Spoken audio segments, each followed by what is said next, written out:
नमस्कार, मैं अभिषेक कुमार आप सभी का स्वागत करता हूं फोकस स्टडी विद अभी में। एनटीपीसी और ग्रुप डी का एग्जामिनेशन जो डेट अनाउंस हुआ है इसके ही अकॉर्डिंग और हम लोगों का जो टारगेट होगा जीएस और जीके के पोर्शन में, ठीक है। जीएस और जीके के पोर्शन में आउट ऑफ 40, ठीक है, आउट ऑफ 40 हमने कितना टारगेट किया है 35 मार्क्स। और इसका एक स्ट्रैटेजी वीडियो मैंने अभी तक दिया नहीं है, मैंने कहा था। तो एक एक एपिसोड जो मैं ला रहा हूँ, आज हमारा एपिसोड नंबर 2 होगा। चीज़ों को थोड़ा सा ध्यान से सुनिएगा। 2 मिनट, स्टार्टिंग में 2 मिनट आपको देना ही पड़ेगा, बिल्कुल, क्योंकि फिर मैं जो क्लास स्टार्ट करता हूँ फिर कहीं भी बहसबाजी होती नहीं है। तो 2-3 मिनट आप अभी टाइम दे करके चीज़ों को सुनिए। क्योंकि कुछ लोगों को काफ़ी दिक्कत है, 2-3 मिनट नहीं सुन सकते, तो आप 3 मिनट के बाद आप वीडियो को स्किप करके आप देख सकते हैं अभी की, ठीक है। लेकिन हाँ, जो सिंसियर है, जो चीज़ों को ले करके चल रहे साथ में, तो पहले बात तो मैंने जो एपिसोड नंबर 1 जो किया था, एकदम मैं यहाँ पे 110% के साथ श्योरिटी के साथ कर रहा हूँ कि वहाँ से आपके क्वेश्चन फंसेंगे। और मैंने जितना दिया है आपको उससे बाहर कुछ नहीं पढ़ना है, कुछ नहीं तो कुछ नहीं। चाहे आप बिल्कुल आप पढ़ सकते हैं, लेकिन मेरे तरफ से बेफिक्र रहिए।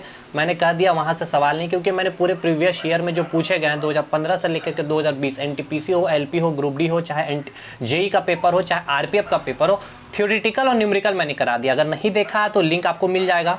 उसके बाद आज जो एपिसोड नंबर 2 है, ये काफ़ी इंपॉर्टेंट टॉपिक है। अब यहाँ हर एक सेट में देखिए, सेट कह ले तो अगर आज से लेकर 10 दिन तक लगातार ग्रुप डी का पेपर हुआ था, एएलपी का पेपर हुआ, तो हर एक दिन में कोई एक ना एक शिफ्ट में आपका मोल से लेकर के एक क्वेश्चन बना हुआ था, चाहे वो इजी कह लो चाहे टफ कर लो। इसमें 2 कंसेप्ट आपको समझने होते हैं, 2 टाइप के सवाल यहाँ पे बनते हैं, बस 2 टाइप के सवाल। अगर ये दोनों टाइप के, यानी कि मैं 3 कंसेप्ट आपको दूंगा, ये 3 कंसेप्ट समझ लेने के बाद आपको पूरा का पूरा ये टॉपिक क्लियर हो जाएगा। और फिर से आज मैं गारंटी देता हूँ कि आपका 1 मार्क्स यहाँ से फिर कवर कर रहे हैं आप लोग। आज याद रखिएगा, एक एक कान खोल कर आप लोग सुनिएगा। तो बस यही चीज़ें मुझे बतानी थी, तो आप सबका सपोर्ट रहा, तो इस तरह से मैं चीज़ें आगे फर्दर, अब हो सकता है कि नेक्स्ट वीडियो में जो लाऊंगा, बिल्कुल देखिए स्ट्रेटजी वे में चीज़ों को ला रहा हूँ, वो वीडियो ला रहा हूँ जहाँ से आपके स्कोर बनेंगे, जहाँ से क्वेश्चन पुटअप होंगे, न्यूमेरिकल हो चाहे थ्योरेटिकल। कल की जब मैंने बताया उसमें पूरा थ्योरेटिकल और न्यूमेरिकल दोनों करा। अब जो नेक्स्ट टॉपिक हो सकता है कि पीरियोडिक टेबल के ऊपर मैं लाऊं। अब आप लोग कमेंट करिएगा क्या सही होगा या नहीं, या फिर कोई टॉपिक है जैसे कि अभी लाइट और इलेक्ट्रिसिटी बचा हुआ, वो काफ़ी इंपॉर्टेंट टॉपिक है, वास्ट सिलेबस भी है, जहाँ से भर भर के क्वेश्चन पूछे जाएंगे, ठीक है। तो बात की बात है, अब हम जो है आज की क्लासेस स्टार्ट करते हैं। तो बिल्कुल मोल कंसेप्ट बिल्कुल बेसिक से समझेंगे, हर एक चीज़ को समझेंगे। और आज हमारा एपिसोड नंबर 2 होगा, नहीं देखें आप लोगों ने, अगर आप लोगों का थोड़ा सा साथ रहा, थोड़ा सा आप लोग मोटिवेट किए, तो अगर आप लोगों का बस इतना साथ चाहिए तो एक लाइक आप लोग कर सकते हैं। और कमेंट सेक्शन में जाकर के श्री ठाकुर इनकुल चंद्र जी का आज उनका जन्म उत्सव है, तो एक कमेंट कर सकते हैं जय गुरु, ठीक है। बस आप लोगों का इतना प्यार चाहिए, इतना सपोर्ट चाहिए, और हो सके तो दोस्तों तक शेयर कीजिएगा।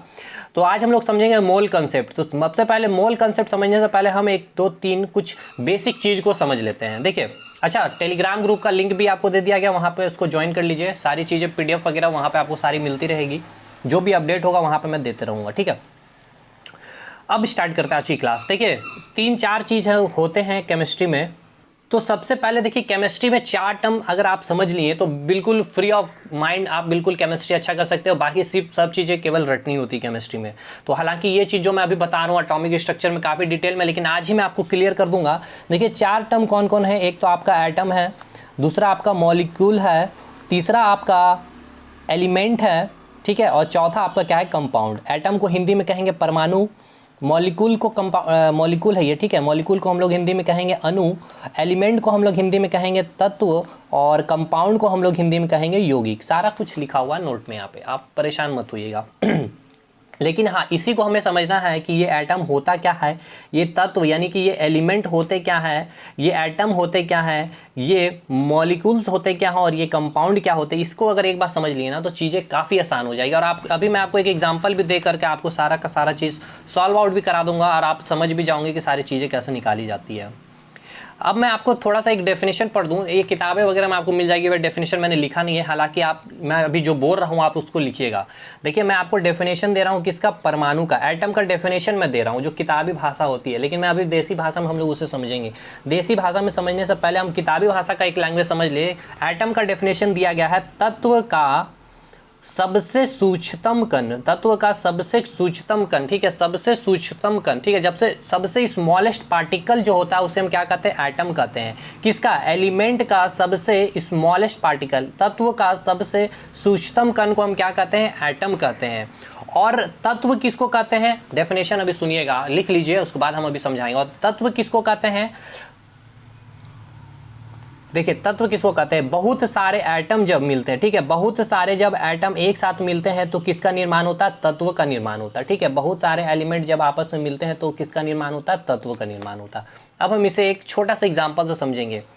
देखिए ये आपका क्या है, घर है, ये आपका घर जो बना हुआ किससे बना हुआ, कई सारे छोटे छोटे ईंटों से मिलकर के बने हुए। तो ये जो ईंट का यहाँ पे मैंने फोटो दिया है, अगर आप जब इस घर को तोड़ते हो, इस घर को मैंने क्या नाम दिया है, तत्व नाम दिया है, यानी कि मैं इसको क्या कहा, एलिमेंट कहा है, और ये ईंट को मैंने क्या कहा, एटम कहा, ठीक है। अभी ध्यान दीजिएगा, एटम का हिंदी है परमाणु होता है। तो इस घर को जब मैंने तोड़ा, बिल्कुल पूरा ब्रेकडाउन जब मैंने इस घर का किया, तो अंतिम जो छोटा सा जो पार्टिकल्स मुझे मिला, वो कौन सा पार्टिकल मिला, छोटा सा एक ईंट मिला, जिसको हम फर्दर ब्रेकडाउन नहीं कर सकते हैं, ठीक है, फर्दर हम इसे ब्रेकडाउन नहीं कर सकते हैं।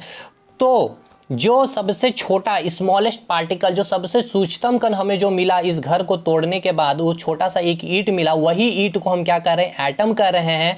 और जब यही छोटे छोटे ईंट एक दूसरे के साथ मिल जाते हैं तो एक दीवार का निर्माण होता है, चारों तरफ से दीवार घेर जाने के बाद घर का निर्माण होता है। और यही घर क्या कहलाया, तत्व कहलाया। मतलब छोटे छोटे ईंट से मिल करके क्या चीज़ का निर्माण हुआ, घर का। यानी कि छोटे छोटे, यानी कि सारे जितने स्मॉलेस्ट एटम थे, जो स्मॉलेस्ट पार्टिकल थे, वो क्या थे, एटम थे। जब वो सारे एटम एक दूसरे के साथ मिले तो किसका निर्माण किए, एलिमेंट का निर्माण किए, यानी कि तत्व का निर्माण किए। समझ गए होंगे आप लोग। तो आपसे क्वेश्चन पूछा जाएगा, इस एलिमेंट का स्मॉलेस्ट पार्टिकल होता है कौन, एटम होता है, मॉलिक्यूल्स होता है, ये कंपाउंड होता है। तो आपको बताना क्या होगा, एलिमेंट का सबसे स्मॉलेस्ट पार्टिकल क्या होता है, एटम होता है। तो एटम क्लियर हो गया क्या होता है, एलिमेंट क्या हो गया, ये चीजें समझ में आ गई। एटम क्या होता है, एलिमेंट का सबसे सूक्ष्मतम कण होता है। और जब बहुत सारे एटम एक साथ मिलते हैं तो किसका निर्माण करते हैं, एलिमेंट का निर्माण करते हैं। तो आप इस फिगर को समझिएगा, ये एटम है, यानी कि ये 1 2 3 4 5 6 7 8 9 इन्फिनिटी एक एटम जब मिले तो एक क्या चीज का निर्माण किया, एलिमेंट का निर्माण किया। अब एलिमेंट का सबसे सूक्ष्मतम कण, ये जब ये सारे एटम एक साथ कंबाइन होकर किसका निर्माण किया, एलिमेंट। और इसका सबसे सूक्ष्मतम कौन सा होगा, एक छोटा सा एटम होगा। क्लियर, ये चीज क्लियर हो गया। अब हम बात करेंगे मॉलिक्यूल्स के बारे में और इसके बाद हम बात करेंगे कंपाउंड के बारे में। अब यहाँ पे आप फिगर देख रहे होंगे कि जब तत्व, ठीक है, जब तत्व यानी कि एलिमेंट, जब सेम एलिमेंट जब आपस में मिलते हैं, जब सेम एलिमेंट आपस में मिलते हैं तो किसका निर्माण करते हैं, मॉलिक्यूल्स का निर्माण करते हैं। और जब सेम, मतलब कि जब डिफरेंट एलिमेंट, ठीक है, जब दो डिफरेंट एलिमेंट E1 + E2 हम ले रहे हैं, दो डिफरेंट एलिमेंट एक फिक्स्ड रेशियो में, यानी कि ये 1:2 रेशियो में या 3:4 रेशियो में, एक फिक्स्ड रेशियो में आपस में मिलते हैं तो कंपाउंड का निर्माण करते हैं। अब समझिएगा इसको एग्जाम्पल के फॉर्म में। यहाँ तो घर हमने देख लिया, अब यही सेम घर as it is, same size का, सेम जिधर खिड़की है, जिधर दरवाजा, वही घर जब 4-5 घर 5-6 घर मिल गए तो क्या चीज़ का निर्माण किया, मॉलिक्यूल्स का, यानी कि अणु का निर्माण किया। इसे हम क्या कहेंगे, अणु। लेकिन यानी कि जब ये आपका क्या हो गया, कई सारे आप रूम मिलकर क्या चीज़ का निर्माण कर दिया, आपका एक आपका ये आपका क्या बन गया, अपार्टमेंट बन गया एक तरह से, ठीक है, ये एक अपार्टमेंट बन गया। उसी प्रकार अब एक ये अपार्टमेंट हो गया, मैं इसका नाम दे दिया श्री कृष्णा अपार्टमेंट, ठीक है। अब एक और चीज़ मैंने क्या देखा कि अब यहाँ पे एक घर का स्ट्रक्चर, ये एक घर का स्ट्रक्चर थोड़ा डिफरेंट मिला। यानी कि यहाँ पे एलिमेंट E1 है, यहाँ पे एलिमेंट 2 है, यहाँ पे एलिमेंट 3 है, लेकिन यहाँ पे एलिमेंट E1 ही था, यहाँ पे भी एलिमेंट E1 था, क्योंकि सेम घर था, यहाँ सेम घर नहीं है। तो जब सेम एलिमेंट यानी कि सेम तत्व जब मिलते तो क्या चीज़ का निर्माण होता है, मॉलिक्यूल्स का निर्माण होता है। और जब डिफरेंट घर का निर्माण मिलते हैं आपस में तो किसका निर्माण होता है, कंपाउंड का निर्माण होता है, यौगिक का निर्माण होता है। इसको केमिस्ट्री में भी मैं समझाऊंगा आपको कि H2Cl2 वगैरह सारा चीज़ अभी मैं सारा नीचे रखा हूँ, चीज़ें समझ में आ जाएगी, बस ये चीज़ आप एक बार समझ लो। तो क्लियर, तो घर आप सिंपल से समझिएगा क्या हो गया, घर आपका क्या था, एलिमेंट था। एलिमेंट अपने घर को जब तोड़ा तो छोटा सा ईंट मिला, वो इस ईंट को हमने क्या नाम दे दिया, एटम दे दिया। यानी कि बहुत सारे ईंट मिलकर के क्या चीज़ का निर्माण करते हैं, घर का, यानी बहुत सारे एटम मिलकर किसका निर्माण करते हैं, एलिमेंट का निर्माण करते हैं। और वो एटम क्या होता है, जिसका हम फर्दर ब्रेकडाउन नहीं कर सकते, ठीक है। जो उसके बाद हम आए क्या चीज़ की, जब सेम एलिमेंट, यही जो घर था, सेम घर जब आपस में मिला तो किसका निर्माण किया था, अपार्टमेंट का निर्माण किया था, ठीक है। यानी कि सेम तत्व, यानी कि यही जो E1 + E1 + E1 + E1 ... infinity, जब ये दोनों मिले, यानी कि ये तीनों, ये चारों पांचों जितना भी सेम एलिमेंट जब मिले तो किसका निर्माण किए, मॉलिक्यूल्स का, यानी कि अणु का निर्माण किए। नोट डाउन करिएगा ये सारी चीज। लेकिन यही अगर different element E1 + E2 + E3 मिले तो किसका निर्माण किया, कंपाउंड का, यानी कि यौगिक का निर्माण किया, ठीक है। ये आप देख सकते हैं किसका निर्माण किया, कंपाउंड का निर्माण किया। क्लियर, यहाँ तक तो सारी चीज़ें क्लियर है। लेकिन एटॉमिक स्ट्रक्चर फर्दर देखो कि हमने अभी कहा कि एटम का फर्दर ब्रेकडाउन नहीं कर सकते, यानी घर का जो छोटा यूनिट उसका फर्दर ब्रेकडाउन नहीं करते। लेकिन फिर से आप एटॉमिक स्ट्रक्चर में जब जाओगे तो वहाँ पे आपको फिर से आपको बताया जाएगा, जो डाल्टन ने जो थ्योरी दिया था, ये थ्योरी किसने दिया था, डाल्टन ने थ्योरी दिया था। बाद में फिर से इसमें बताया जाएगा रदरफोर्ड के द्वारा, 2-3 साइंटिस्ट आएंगे, गोल्डस्टीन आएंगे, ठीक है, चैडविक आएंगे, तो इसको भी फर्दर एटम का ब्रेकडाउन करेंगे और एटम के अंदर क्या बताएंगे, इलेक्ट्रॉन, प्रोटॉन और न्यूट्रॉन। तो ये एटॉमिक स्ट्रक्चर के ऊपर हम लोग जब करेंगे तो उसके ऊपर बात है। अगर करना है आपको एटॉमिक स्ट्रक्चर तो मैंने करा रखा है, 1 से 1.5 घंटे की वीडियो है, 1200-1300 लोग ने देख रखा है बिना एक भी डिसलाइक के, तो आप समझ सकते हो कंटेंट क्या होगा वो। बिल्कुल एकदम जेई के लिए मैंने वो वीडियो बनाया था, ठीक है। तो चलिए ठीक है, बात की बात है वो आप देख सकते हैं, लिंक मैं दे दूंगा, या एपिसोड नंबर 3 में वो ही करा दूं, या फिर मैं देख लेता हूं जो सही लगेगा, क्योंकि क्वेश्चन वहाँ से भी भर भर के आएंगे आपके। अब हम बात करेंगे जो एटम तत्व केमिस्ट्री के फॉर्म में जो चीज़ें, देखिए अब आप देख रहे होंगे एटम क्या हो गया, मैंने बताया था स्मॉलेस्ट पार्टिकल, छोटा छोटा पार्टिकल, यानी कि एटम, क्लोरीन, हाइड्रोजन, फ्लोरीन। तो एक देसी भाषा में समझ लीजिए जो अकेला आपको देखने को मिलेगा, देखिए क्लोरीन अकेला मिल रहा है, हाइड्रोजन अकेला मिल रहा है, फ्लोरीन अकेला मिल रहा है, आयोडीन। इस प्रकार से जब कोई अकेला आपको देखने को मिले तो आप उसको क्या कहोगे, ये एटम हो गया, ये आपका क्या हो गया, एटम हो गया। लेकिन यही चीज़ जब आप देख रहे होंगे, जब सेम एटम यानी कि एक एटम क्लोरीन का एक एटम जो दोनों आपस में मिला तो इसका चीज़ का निर्माण किया, एलिमेंट का निर्माण किया, तो Cl2, यानी एक से अधिक आपको तत्व में आपको क्या मिल जाएगा, एक से अधिक एलिमेंट में आपको क्या मिलेगा, एक से अधिक आपको एटम प्रेजेंट होंगे, तो उसे हम क्या नाम देंगे, तत्व कहेंगे। जैसे कि हाइड्रोजन H2 है, तो इसमें भी आप क्या देख रहे हो, 2 हाइड्रोजन प्रेजेंट है, यानी एक से अधिक एटम प्रेजेंट है, और जब वो दोनों हाइड्रोजन आपस में यानी 2 एटम आपस में कंबाइन किए तो किसका निर्माण किए, तत्व का निर्माण किए। अब कंपाउंड की बात कर ले, यानी यौगिक कैसे निर्माण कर रहे थे, E1 + E2, मतलब कि डिफरेंट तत्व मिल रहे थे, डिफरेंट तत्व से क्या चीज़ निर्माण होता है, यौगिक का निर्माण हो रहा था। देखिए अब हम यहाँ पे बताते हैं आपको कैसे। एक आपका हो गया H, एक हो गया Cl। अब देखिए 2 डिफरेंट आपको यहाँ पे एटम मिल रहे हैं या नहीं मिल रहे, देखिए 2 डिफरेंट मिल रहे हैं, यानी एक हाइड्रोजन का एक एटम हो गया, यहाँ से एक हाइड्रोजन का एटम, हाइड्रोजन से क्या चाहिए, एक हाइड्रोजन मिले तो इसने क्या किया, एक एलिमेंट, एक E1 का निर्माण कर दिया, और उसके बाद एक क्लोरीन का एक एटम, ये एक डिफरेंट क्लोरीन एक एटम है, यानी कि वो क्लोरीन का एटम, जब डिफरेंट क्लोरीन एटम मिले तो डिफरेंट तत्व का निर्माण किया, ये क्या, एक E2 हो गया। तो ये आपका देख रहे हैं यहाँ पे 2 डिफरेंट एटम है, ठीक है, 2 डिफरेंट एटम है, तो हम उसे क्या नाम दे दिए, यौगिक। NaCl में आप देख रहे हो एक Na है, एक Cl है, दोनों डिफरेंट एटम है, ठीक है, दोनों डिफरेंट एलिमेंट है। उसी को अगर पोटेशियम हो गया, क्लोरीन हो गया, यहाँ पे आप देख सकते हो Al2 और O3 हो गया, ठीक है। तो ये क्या हो गया, आपका कंपाउंड हो गया, ये एक आपका यौगिक हो गया। जैसे देख सकते हैं एल्यूमिनियम के 2 यहाँ पे क्या है, एटम है, यानी कि ये एक Al2 एलिमेंट हो गया, एक E1 हो गया। O3 में आप देख सकते हो कि O3 में कितना, 3 एटम, यानी कि 3 एटम मिले हैं ऑक्सीजन के, और इसने क्या निर्माण कर दिया, एक एलिमेंट का, यानी E2। तो E1 और E2 आप देख सकते हो कि 2 डिफरेंट एलिमेंट मिलकर किसका निर्माण किया है, यौगिक का निर्माण किया, ठीक। अब एक एग्जाम्पल यहाँ देख लेते हैं, यहाँ पे आपको लिखा हुआ 2HNO3, यानी कि ये नाइट्रिक अम्ल यानी कि नाइट्रिक एसिड के बाद यहाँ फॉर्मूला लिखा हुआ है। इसके पहले आप 2 देख रहे होंगे, ये 2 क्या बता रहा है, ये 2 जो बता रहा है आपका मॉलिक्यूल, ये कितना नाइट्रिक अम्ल है, तो 2 नाइट्रिक अम्ल है, यानी कि 2 नाइट्रिक अम्ल। अगर यहीं पे आपको इस तरह से लिखा हुआ रहता है HNO3, यानी कि आगे कोई नंबर नहीं, यानी कि 1 है, यानी कि 1 मॉलिक्यूल है, यानी कि 1 एक अणु है नाइट्रिक अम्ल का। अगर आपको इस तरह से लिखा हुआ रहता 4HNO3, यानी कि नाइट्रिक अम्ल का कितना अणु है, 4 अणु है, ठीक। क्लियर है मेरे भाई। जैसे कि आप देखिए एक चीज और यहाँ बताना भूल गया, आपसे पूछा जाएगा यौगिक का सूक्ष्मतम कण क्या होता है, तो याद रखिएगा मॉलिक्यूल्स जो होता है यौगिक का सूक्ष्मतम कण होता है। यानी कि जैसे कि मैंने आपको यहाँ पे बताया था, ये श्री कृष्ण अपार्टमेंट है, और जब यहाँ पे आपने देखा क्या कि श्री कृष्ण अपार्टमेंट में क्या था, एक तो आपका ये अपार्टमेंट मिल गया श्री कृष्ण अपार्टमेंट, और क्या यहाँ पे क्या था, सेम घर था, लेकिन यहाँ पे ये आपका राम अपार्टमेंट है, लेकिन यहाँ पे डिफरेंट घर क्या आपको मिला ये अपार्टमेंट। तो ये मिल करके क्या चीज़ का निर्माण कर दिया, एक कॉलोनी का निर्माण कर दिया। इस कॉलोनी का सबसे सूक्ष्मतम अगर पूछ लिया जाएगा पार्टिकल क्या है, तो वो आपका क्या है, मॉलिक्यूल्स होगा, ठीक है। यानी कि यौगिक का सबसे सूक्ष्मतम पार्टिकल्स क्या होगा, अणु होगा, मॉलिक्यूल्स होगा। तो 2 चीज़ याद रखिएगा, एलिमेंट का सबसे सूक्ष्मतम पार्टिकल्स क्या होगा, एटम होगा, और कंपाउंड का सबसे सूक्ष्मतम पार्टिकल्स क्या होता है, तो मॉलिक्यूल होता है, ठीक है। यौगिक का सूक्ष्मतम कण क्या होगा, तो अणु होगा।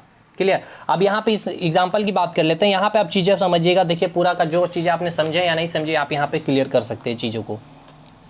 यहाँ पे आपको क्या मिल रहा है देखने को, यहाँ पे 2HNO3 से आपको क्या समझ में आ गया कि नाइट्रिक अम्ल के कितने अणु है, 2 है। अगर मैं इस तरह से लिख दूं H2SO4 4H2SO, यानी कि सल्फ्यूरिक अम्ल यानी कि सल्फ्यूरिक एसिड के कितने अम्ल है, अणु है तो 4। तो मैंने लिखा 2 अणु मॉलिक्यूल्स नाइट्रिक अम्ल में। नाइट्रिक अम्ल में हाइड्रोजन के कितने एटम है, तो हाइड्रोजन के कितने एटम है, तो आप देख सकते हो केवल एक हाइड्रोजन, ये आगे 2 वाले क्या बता रहा है, वो मॉलिक्यूल्स को बता रहा है। तो हाइड्रोजन के कितने एटम है, तो एक एटम है, हाइड्रोजन के एक एटम है। नाइट्रोजन के कितने एटम है, तो नाइट्रोजन के एक एटम है, नाइट्रोजन के एक एटम। और ऑक्सीजन के कितने एटम है, तो ऑक्सीजन के 3 एटम है। तो ये आपका क्या हो गया, ये एक कंपाउंड का फॉर्मेशन किया। क्यों? क्योंकि आप देख रहे हो कि डिफरेंट एटम एक फिक्स्ड रेशियो में, ठीक है, एक फिक्स्ड रेशियो में आप देख सकते हो हाइड्रोजन के एक है, नाइट्रोजन का एक है, और ये 3, यानी कि 1:1:3 एक फिक्स्ड रेशियो में जब मिलते हैं डिफरेंट एटम, या फिर बोल सकते हो कि डिफरेंट एलिमेंट, क्योंकि एटम से ही तो एलिमेंट का निर्माण हुआ है। ठीक है, ये चीज़ें क्लियर। आप देख सकते हो कि अब इस एक नाइट्रिक अम्ल का पूरा आपने यहाँ पे इसने का क्या बता दिया, आपने अणु बता दिया क्या होता है, 2 मॉलिक्यूल्स ऑफ नाइट्रिक अम्ल, इसके एलिमेंट एटम के बारे में बता दिया कितने एटम प्रेजेंट है, और आपने इसको क्या कह दिया, ये आपका क्या है, कंपाउंड भी हो गया। ठीक है, तो क्लियर ये पूरा चीज़।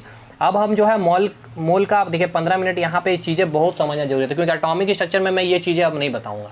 ठीक है, क्योंकि यहाँ पे काफ़ी मैंने टाइम भी ले लिया। मोल होता क्या, देखिए मोल एक संख्या है। मोल एक संख्या है जो किसी पदार्थ में क्या होता है, उपस्थित। अब ये मैंने क्यों बताया इतना ना, बस यहीं पे यही चीज़ बताने के लिए, क्योंकि मैं यहाँ पे तो ये भी सीधा डेफिनेशन पढ़ सकता था, लेकिन फिर से एटॉमिक स्ट्रक्चर में मुझे मेहनत करनी पड़ेगी, तो मैं यही कर दिया।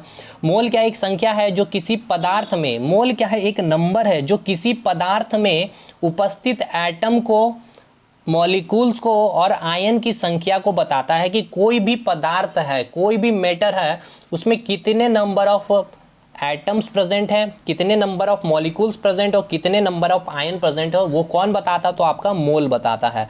तो 1 मोल इक्वल्स टू क्या होता है, ये याद करना है, 6.02 टू 10⁻23 परमाणु होता है।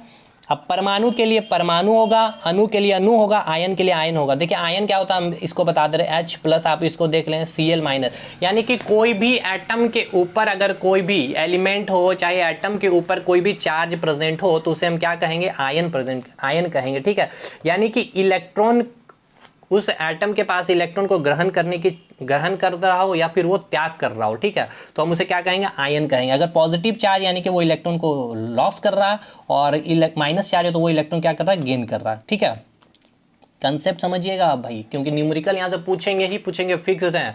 टाइम दीजिए एकदम, थोड़ा सा पैसेंस रख करके चीज़ों मेरे साथ चलिए, क्योंकि हम चाहते हैं कि एक बार में हर एक चीज़ क्लियर हो जाए।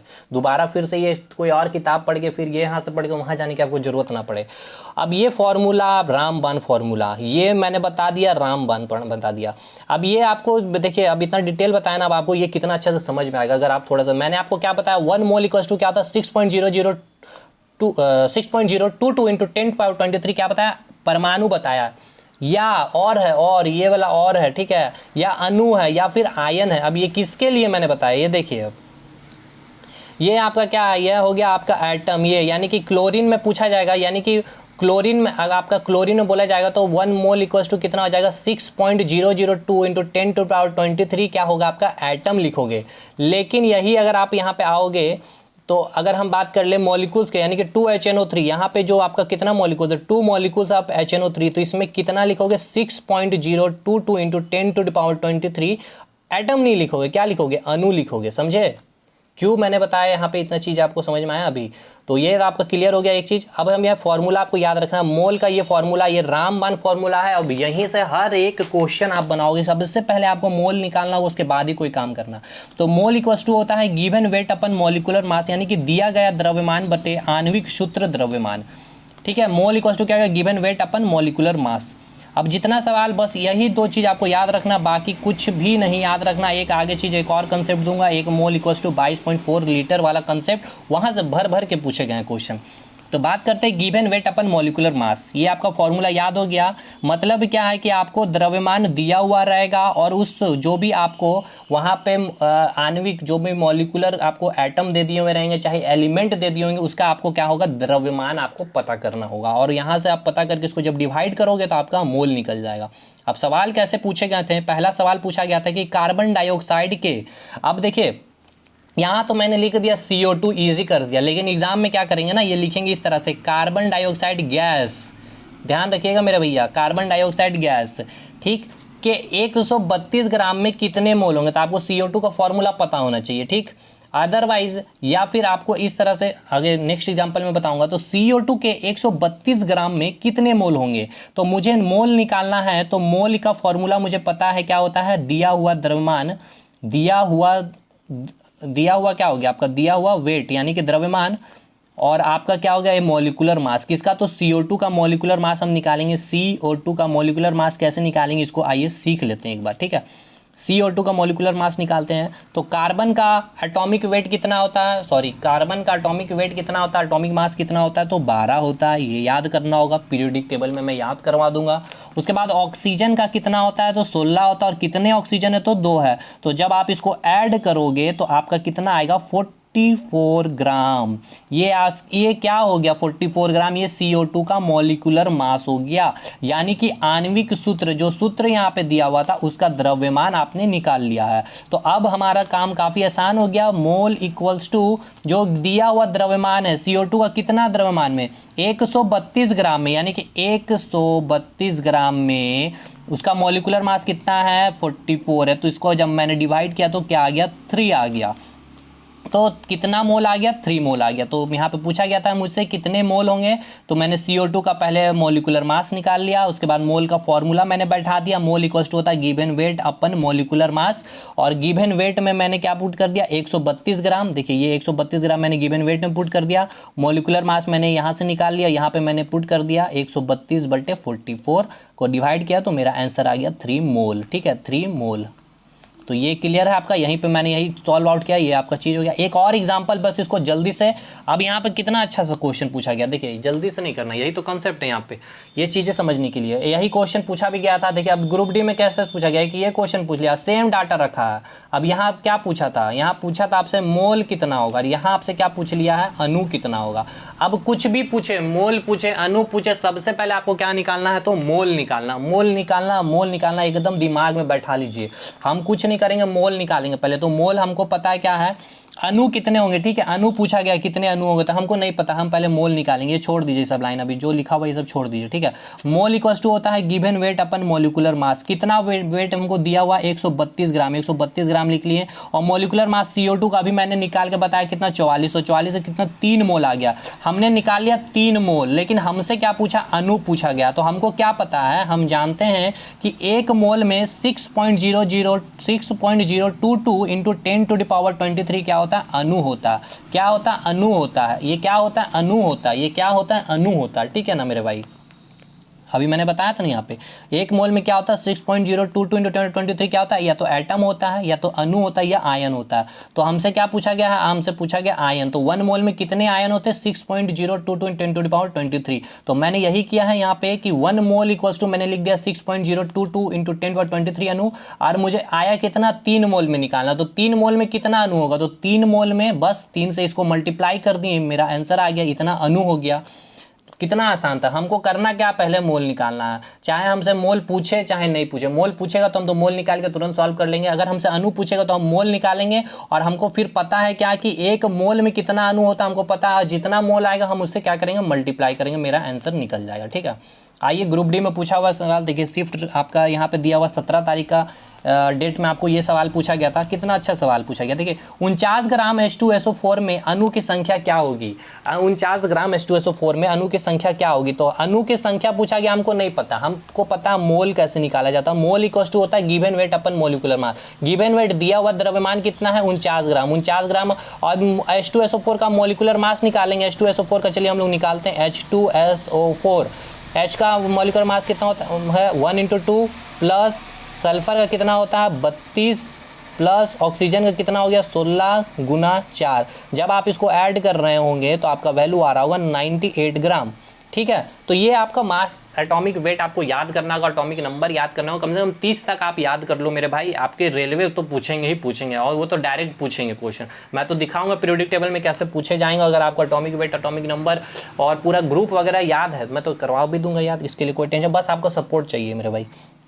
तो मैंने का वेट निकाले 98 ग्राम, तो मुझे मोल निकालना, मोल कितना गिवन वेट दिया हुआ द्रव्यमान कितना 49 ग्राम, मैंने 49 ग्राम मैंने लिख दिया। ठीक है, ये आप देख सकते हो, थोड़ा सा जूम कर देता हूँ, ये आप देख सकते हो गिवन वेट मैंने लिख दिया 49 ग्राम, और उसके बाद मॉलिक्यूलर मास कितना, तो 98 है, इसको मैंने डिवाइड कर दिया तो कितना है 0.5 मोल। मुझसे पूछा क्या गया है, मुझसे पूछा गया है कि कितने अणु की संख्या बताई, मैंने तो मोल निकाल लिया, अब मैं कैसे निकालूंगा, तो मुझे पता है 1 मोल में कितने अणु होते हैं, 6.022 इंटू 10⁻23 होते हैं, और मुझे कितना आया है मोल, 0.5 मोल आया। तो मैं इसको कुछ नहीं करूंगा, 0.5 से इसको मल्टीप्लाई कर दूंगा 6.00 एवोगाड्रो नंबर, इसको एवोगाड्रो नंबर भी कहते हैं। तो बस मैंने वही किया, यहाँ पे मैंने 0.5 मोल लाया, तो 1 मोल इक्वल टू कितने अणु होते हैं, 6.022 10⁻23, तो 0.5 से मैंने इसको मल्टीप्लाई करके यहाँ से मेरा आंसर आ जाएगा। जो मल्टीप्लाई करोगे आप मल्टीप्लाई कर लोगे।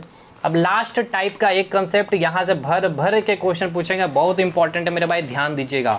अब यहाँ पे वॉल्यूम से पूछा जाता है, देखिए किसी भी गैस का स्टैंडर्ड टेम्परेचर प्रेशर पे या फिर नॉर्मल टेम्परेचर प्रेशर पर 1 मोल का आयतन कितना होता है। देखिए याद रखिएगा, हमेशा गैस यहाँ पे बोल रहा हूँ, गैस, कोई भी मैं यहाँ पे ठोस सॉलिड का बात नहीं कर रहा हूँ, किसी भी गैस का स्टैंडर्ड टेम्परेचर प्रेशर पे या फिर नॉर्मल टेम्परेचर प्रेशर पर 1 मोल का आयतन कितना होता है, तो 22.4 लीटर होता है, तथा 22.4 लीटर में अणु की संख्या कितनी होगी, तो 6.022 10⁻23 होगी।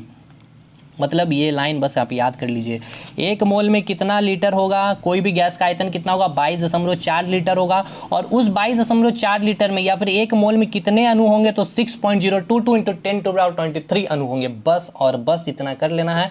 अब यहाँ से देखिए, एक तो ये सवाल पूछा गया था, ये तो इजी हो गया था, लेकिन ये जब सवाल पूछे तो हर एक लड़के ने यहाँ पे ये सवाल छोड़ करके आए थे, क्योंकि कंसेप्ट क्लियर नहीं था। मैं दिखाऊंगा, एलपी ग्रुप डी दोनों में पूछा गया था वो सवाल।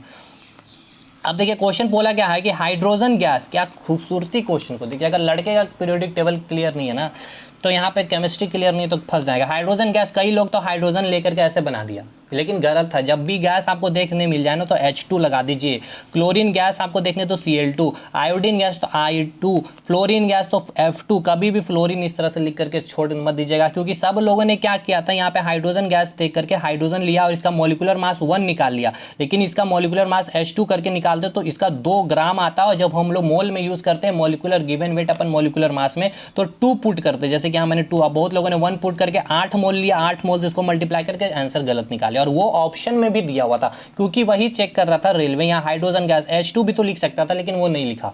तो चलिए आगे बात करते हैं, हाइड्रोजन गैस के 8 ग्राम का एसटीपी पर कितना आयतन होगा, वॉल्यूम कितना होगा, ग्रुप डी में पूछा हुआ। तो हमको कुछ नहीं करना, हमको करना क्या भाई, पहले मोल निकालना, कुछ भी, चाहे हमसे मोल पूछ ले तो हम मोल ही निकालेंगे, अणु पूछ ले तो भी हम पहले मोल ही निकालेंगे, और अगर हमसे आयतन पूछ ले तो भी हम सबसे पहले मोल निकालेंगे। एक चीज़ तो गांठ बांध लीजिए। इसलिए ये जो फॉर्मूला मैंने आपको बताया, mole equals to given weight upon molecular mass और 1 इक्वल्स टू, ये 2 फार्मूला और एक फार्मूला अभी मैंने आपको बस बता दिया। 1 मोल में कितने लीटर होते हैं, तो 22.4 लीटर होता है, और इसमें कितने एवोगाड्रो अणु होंगे, तो 6.0। तो हाइड्रोजन गैस का पहले मैं मॉलिक्यूलर मास निकाल लूँ H2 का, तो H2 का मुझे पता है क्या होता है, मॉलिक्यूलर मास 1 होता है इंटू 2, क्योंकि 2 आइटम है तो 2 से मल्टीप्लाई किया तो 2 ग्राम आ गया। ठीक है, तो अब हम मोल निकाल लेंगे। गिवन वेट कितना दिया हुआ, 8 ग्राम, 8 ग्राम मैंने लिख दिया, मास कितना तो 2 है, इसको डिवाइड कर दिया तो 4 मोल आ गया। लेकिन हमसे तो मोल नहीं पूछा गया भाई, हमसे पूछा गया है कि हाइड्रोजन गैस के 8 ग्राम का एसटीपी पर कितना आयतन होगा। कोई दिक्कत नहीं है, मुझे पता है कि 1 मोल पर कितना आयतन होता है किसी भी गैस का, 22.4 लीटर होता है, तो 4 मोल पे क्या होगा, बस 4 से मैंने इसको मल्टीप्लाई कर दिया 22.4 को, तो इसका आंसर आ जाएगा 89.6 लीटर। आंसर इजी है। एक एग्जांपल मैंने ले लिया ताकि थोड़ा सा जो थोड़े कमजोर स्टूडेंट है उनका भी यहाँ पे क्लियर हो जाए। यहाँ पे दिया गया 8 ग्राम O3, मैंने इजी कर दिया, O3 लिख दिया। बहुत एग्जामिनेशन आप जाओगे तो ओजोन गैस लिखेंगे, ठीक है। तो ओजोन गैस का आयतन पूछा गया है, नॉर्मल टेम्परेचर पर क्या होगा। तो हम सबसे पहले O3 का मॉलिक्यूलर मास, सबसे पहले तो हम मोल निकालेंगे, दिमाग में बैठा ले। तो O3 का मॉलिक्यूलर मास क्या होगा, 16 गुना 3 यानी कि 48 ग्राम, ठीक है। 48 ग्राम। तो हमने क्या क्या मोल निकाल लिया। मोल क्या होता है, गिवन वेट अपन मॉलिक्यूलर मास। गिवन वेट कितना दिया हुआ, 8 ग्राम, यहाँ पे 8 ग्राम मैंने लिख दिया है। और O3 का मॉलिक्यूलर मास मैंने कितना निकाल लिया, 48 ग्राम। तो ये 48 ग्राम यहाँ पुट करके यहाँ पे कितना मोल आ गया, 1/6 मोल आ गया। मुझसे पूछा क्या गया है, क्या पूछा गया, आयतन कितना होगा। तो मुझे पता है कि 1 मोल का आयतन कितना होता है किसी भी गैस का, तो 22.4 लीटर होता है। तो 1/6 मोल का क्या होगा, हम कुछ नहीं करेंगे, 1/6 से इसको मल्टीप्लाई कर देंगे। 1/6 मोल ले तो 22.4 गुना 1/6 से मल्टीप्लाई किए तो कितना आ गया, 3.73 लीटर आ गया। देख लीजिएगा मल्टीप्लाई अगर थोड़ा सा कुछ दिक्कत हुआ होगा डिवाइड करके, तो बस ये आपका आंसर हो जाएगा, ठीक है। कितना इजी। अब ये सबसे अच्छा क्वेश्चन मुझे लगा था, थोड़ा सा अगर लड़के ने पैसेंस थोड़ा सा पेशेंस अगर यूज़ किया होगा ना, पेन कलम अगर चला दिए होंगे तो ये क्वेश्चन बना लिया होगा। यही क्वेश्चन आपको जो है मेरिट लिस्ट में नाम लाता है। देखिए क्या बोला गया, देखिए दोनों में पूछा हुआ था एनटीपी पे, यानी कि नॉर्मल टेम्परेचर प्रेशर पर कोई गैस है, वो गैस का नाम दिया हुआ था एक्स, ठीक है, कोई भी एक्स गैस है यहाँ पे, जैसे कि आपको गैस का नाम दे दिया था यहाँ पे ओजोन गैस, तो इससे आपको क्या पता चल गया, आप ओजोन गैस का मॉलिक्यूलर मास निकाल लिए थे, जिसे आप इजीली मोल निकाल लिए, क्योंकि वेट तो आपको दिया हुआ था, मॉलिक्यूलर मास ओजोन गैस का दे दिया होता तो आप निकाल लिए। उसी प्रकार यहाँ पे हाइड्रोजन गैस है तो इसका मॉलिक्यूलर मास निकाल लिया, आप इजिली मोल निकाल लिए तो सारा काम फिर हो गया हमारा साथ। लेकिन यही पे कि यहाँ पे एक्स गैस दिया हुआ, कोई भी गैस होगा, वो कौन सा गैस है मुझे नहीं पता, इनको भी नहीं पता, ठीक है। तो आपको यहाँ पे दिक्कत क्या होगा कि आप इसका मॉलिक्यूलर मास नहीं निकाल पाएंगे। लेकिन जुगाड़ तो यहाँ पे बोला गया है कि नॉर्मल टेम्परेचर पे कोई एक्स गैस का 10 ग्राम का आयतन कितना दिया हुआ है, यहाँ पे आयतन दे दिया गया है। सबसे बड़ी चीज यहाँ पे याद रखिएगा, 5.6 लीटर आयतन दे दिया, जो हम लोग अभी तक निकाल रहे थे। तो 5.6 लीटर दे दिया गया, गिवन वेट भी दे दिया गया है। तो पूछा गया कि एक्स का आणविक भार यानी कि मॉलिक्यूलर मास क्या होगा, बस थोड़ा सा रिवर्स कर दिया क्वेश्चन को। तो हम यहाँ फिर भी कुछ भी पूछेगा हम क्या करेंगे, मोल निकालेंगे, एकदम ये तो गार्ड मान लीजिए। तो मोल इक्वल्स टू क्या होगा, गिवन वेट अपन मॉलिक्यूलर मास होगा, गिवन वेट अपन मॉलिक्यूलर मास होगा। गिवन वेट कितना है, 10 ग्राम है, और मॉलिक्यूलर मास, तो मॉलिक्यूलर मास कौन सा गैस है, हमको तो गैस ही नहीं पता, तो उसका मॉलिक्यूलर, कोई हाइड्रोजन गैस होता तो निकाल लेते, क्लोरीन गैस होता तो निकाल लेते, कोई भी नाइट्रोजन गैस होता तो हम उसका तो हमको तो पता ही नहीं, तो हमने क्या कर लिया, एक्स ही रहने दिया, यही एक्स का गैस का नाम मैंने मॉलिक्यूलर मास में एक्स लिख दिया। तो ये आपका क्या आया, मोल मैंने निकाल लिया, given weight 10 gram by x, ये क्या आ गया, 10 बाई एक्स क्या आ गया, मोल आ गया। अब हम क्या करेंगे, मुझे पता है कि आपको, हमें क्या पता है कि एक मोल में कितना आयतन होता है, कितना लीटर, 22.4 लीटर आयतन होता है एक मोल, किसी भी गैस का एक मोल में आयतन कितना होता है, 22.4 लीटर होता है। तो 10 बाई एक्स मोल में कितना होगा वॉल्यूम, ये तो मुझे दे दिया गया 5.6 लीटर। अब कुछ नहीं, क्वेश्चन आसान, क्रॉस मल्टीप्लीकेशन कर दिया मैंने, तो 5.6 को इधर ले आए और इसको इधर ले गए, 22.4 यहाँ पे एक्स, तो यहाँ से एक्स को बस सॉल्व किए तो मेरा आंसर क्या आ गया, 40 ग्राम आंसर, ठीक है। तो बहुत अच्छा, एक बार इसको फिर से देख लीजिएगा, ये क्वेश्चन 110% आएंगे ही आएंगे, काफ़ी ज़्यादा इंपॉर्टेंट है ये क्वेश्चन आपका। इधर हो गया कंप्लीट आपका। उसके बाद ये वाला क्वेश्चन, ये जो मैंने कंसेप्ट बताए पूरे, उसके बाद ये वाला, ठीक है, ये वाला क्वेश्चन, ठीक है। तो 3 फार्मूला आपको बस याद रखना मेरे भाई, 3 फार्मूला आपको याद रखना। एक फार्मूला आपको याद, मैं लिख दे रहा हूँ यहाँ पे, एक मोल में कितना एटम होता है, 6.022 इंटू 10⁻23, या तो एटम बोल सकते हो या फिर अणु बोल सकते हो, अरे भाई अणु बोल सकते हो या फिर आयन बोल सकते हो, ठीक। या फिर एक मोल में कितना, किसी भी गैस का एक मोल में कितना आयतन होता है, तो 22.4 लीटर होता है।